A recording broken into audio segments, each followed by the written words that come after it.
अंकिता भंडारी के हत्याकांड के रूप में जिस प्रकार से भारतीय जनता पार्टी के नेताओं का नाम सामने आया है, भारतीय जनता पार्टी जिस प्रकार से उस तथाकथित वीआईपी को बचाने का काम कर रही है, ये हमारी अस्मिता से खेल।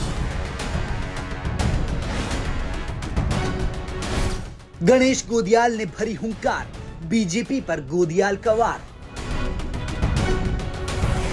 लोकसभा चुनाव की तारीखों का हुआ ऐलान। 19 अप्रैल को उत्तराखंड के लोग अपने लोकतंत्र के अधिकार का उपयोग करके मतदान करेंगे और मजबूत लोकतंत्र बनाने में अपना योगदान देंगे। लोकसभा चुनाव की तारीखों का ऐलान होने से पहले ही बीजेपी ने अपने 5 उम्मीदवारों की घोषणा कर दी थी। वहीं कांग्रेस ने भी 3 प्रत्याशियों का ऐलान कर दिया था। लेकिन अब लोकसभा चुनाव की तारीखों का ऐलान हो चुका है। पूरे देश में 7 चरणों में लोकसभा चुनाव के लिए मतदान होगा। 19 अप्रैल को उत्तराखंड की 5 सीट पर लोकसभा चुनाव के लिए मतदान किया जाएगा। वहीं गढ़वाल सीट से कांग्रेस प्रत्याशी गणेश गोदियाल है और गणेश गोदियाल लगातार जनता के बीच बने हुए हैं। उसी कड़ी में शनिवार को गणेश गोदियाल रुद्रप्रयाग पहुंचे, जहां उन्होंने पदाधिकारियों से बैठक ली। उस दौरान उन्होंने बीजेपी पर करारा हमला बोला। साथ ही कांग्रेस प्रत्याशी गोदियाल ने अंकिता भंडारी के साथ हुए हत्याकांड पर बीजेपी सरकार पर जोरदार प्रहार किया। आपको बता दें कि गणेश गोदियाल लगातार ही अंकिता के परिजनों के साथ न्याय की मांग करते हुए नजर आए हैं। श्रीनगर में एक रैली भी निकाली गई थी, जिसमें करण महारा के साथ गणेश गोदियाल भी अंकिता के लिए न्याय की मांग करते नजर आए थे। वहीं अब रुद्रप्रयाग में गणेश गोदियाल बीजेपी पर बरसते हुए नजर आए। उन्होंने क्या कुछ कहा, सुनिए। चुनावी मुद्दे ही मुद्दे हैं। यहाँ हमारी बेटियों की अस्मिता का प्रश्न सबसे बड़ा मुद्दा है। अंकिता भंडारी के हत्याकांड के रूप में जिस प्रकार से भारतीय जनता पार्टी के नेताओं का नाम सामने आया है, भारतीय जनता पार्टी जिस प्रकार से उस तथाकथित वीआईपी को बचाने का काम कर रही है, ये हमारी अस्मिता से खेलने का प्रयास है। इसको हम लोग स्वीकार नहीं करेंगे, इसको हम जनता के बीच ले जाएंगे। हमारी जो बेरोजगार भाई हैं, इनके रोजगार की जो आस लगाए हुए प्रधानमंत्री जी ने कहा था कि 2 करोड़ सालाना हम रोजगार देंगे, कहां गए वो रोजगार? तो ये चीजें हम उजागर करेंगे जनता के सामने। हम उजागर करेंगे कि भारतीय जनता पार्टी के लोग जो आज आपसे वोट मांगने आए हैं, जब इस चमोली में 16 लोग अडानी की कोई सिस्टर कंसर्न कंपनी के द्वारा उनकी इलेक्ट्रिक का करंट लगने से जान चली गई, तो उस समय कहां थे ये लोग? ये वोट मांगने वाले उस समय कहां थे? ये उस समय कहां थे जब आपदा आई जोशीमठ में, हमारे भाई बेघर हुए? उस समय ये लोग कहां थे? आज जबरदस्ती यहाँ पर केदारनाथ में और बद्रीनाथ में यात्रा में जो तमाम लोग रोजगार करते हैं, उनको परेशान किया जा रहा है। दुकान वालों को परेशान किया जा रहा है, घोड़ा खच्चर चलाने वालों को परेशान किया जा रहा है, टेंट लगाने वालों को परेशान किया जा रहा है। ये सब मुद्दे हैं। ये मुद्दे उठेंगे। ये नहीं चलेगा कि अगर यहाँ बड़ी सड़कों के काम बड़े आते हैं तो यहाँ बाहर के दूसरे राज्यों के ठेकेदार आ जाएं और हमारे भाइयों के साथ अन्याय हो। आज उस प्रत्येक भाई को एक होना पड़ेगा, जिसने ये महसूस किया है 10 सालों में कि भारतीय जनता पार्टी की सरकार में उसके साथ जो है उसको साइड किया गया, उसके हकों पर डाका डाला गया, बाहर के लोगों को यहाँ पर भेजा गया।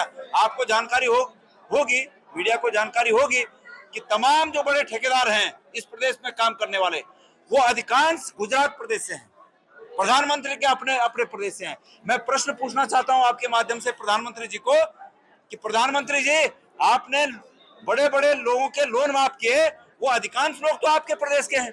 हमारे प्रदेश को क्या दिया आपने? अगर लोन माफ हुआ, मेरे भाइयों, अगर लोन माफ हुआ तो उस लोन माफ है उत्तराखंड का एक व्यक्ति बता दो जिसका लोन माफ हुआ हो।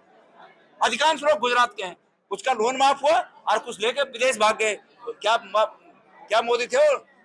ललित मोदी, नीरव मोदी और एक है कोई चौकसी। तो ये कहां के लोग थे? इसलिए आज ये जो इलेक्ट्रल बॉन्ड का आप लोग सुन रहे हैं, समझ रहे हैं क्या है? ये सरकार द्वारा की गई लूट है। आपको जानकारी है? हमारे बच्चों को जुआ खेलना सिखा दिया। ये जो ऑनलाइन जुआ है, क्या है? ये कब शुरू हुआ? ये प्रधानमंत्री जी के कार्यकाल में शुरू हुआ है। अमूमन कितने घर बर्बाद हो गए इस जुए से। और वो जो जुआ चलाता है, ऑनलाइन जुआ चलाता है, जो कंपनी चलाती है, उस कंपनी ने 1300 करोड़ रुपए दिए। उस कंपनी ने 1300 करोड़ रुपए दिए। गुजरात के अडानी पोर्ट पर जो ये नशे का क्या होता है, ड्रग्स, वो ड्रग्स कितने बार पकड़े गए? ये ड्रग्स चलाने वाले भी इलेक्ट्रल बॉन्ड में पैसा दे रहे हैं बीजेपी को। कैसी बात है ये? क्या है? कहां जा रहा है देश? कहां जाएंगे हम? कहां जाएगी हमारे आगे आने वाली संतति? इसके लिए हमें लड़ना है। ये मुद्दे हैं और इन मुद्दों पर हम सब लोग, हमारी माताएं बहनें, हमारे सब युवा साथी घर घर जाएंगे, माँ बहनों के पास जाएंगे। बतरी माताएं हैं जिनके बच्चे इस ड्रग्स के कारण बर्बाद हो गए हैं, उनको सोचना पड़ेगा कि क्या हो रहा है देश में। बतेरी माताएं हैं जिनके बच्चों ने ये ऑनलाइन में जुआ की आदत पड़ गई और ऑनलाइन जुए से घर के घर बर्बाद हो गए। ये इसका सबका जो दोष है वो केंद्र की सरकार पर जाता है। क्या ऐसी सरकार दोबारा चाहेंगे? मैं पूछना चाहता हूं। गढ़वाल के हमारे जो सांसद थे और जो होने वाले सांसद हैं, ये भी राज्यसभा के सांसद थे, इन्होंने क्या किया? जब गढ़वाल पर ऐसी आफतें आ रही हैं, हमारे क्षेत्र पर ऐसी आफतें आ रही हैं, तब उन्होंने क्या किया? भाई देश को बचाना है तो ये जो धन पशु हैं, सिर्फ जिनको धन से लगाव है, इन धन पशुओं को सत्ता से अलग करना होगा। गणेश गोदियाल को जैसे ही टिकट मिला वैसे ही गोदियाल के साथ कांग्रेसी कार्यकर्ता खड़े हो गए। गढ़वाल सीट से प्रत्याशी बनाए जाने पर गणेश गोदियाल भी काफी उत्साहित नजर आ रही हैं।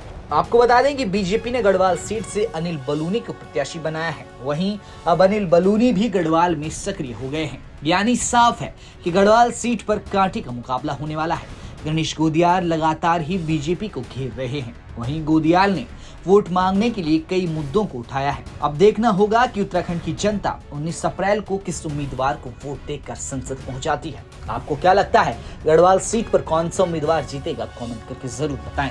रुद्रप्रयाग से प्रवीण सेमवाल के साथ ब्यूरो रिपोर्ट, उत्तराखंड तक।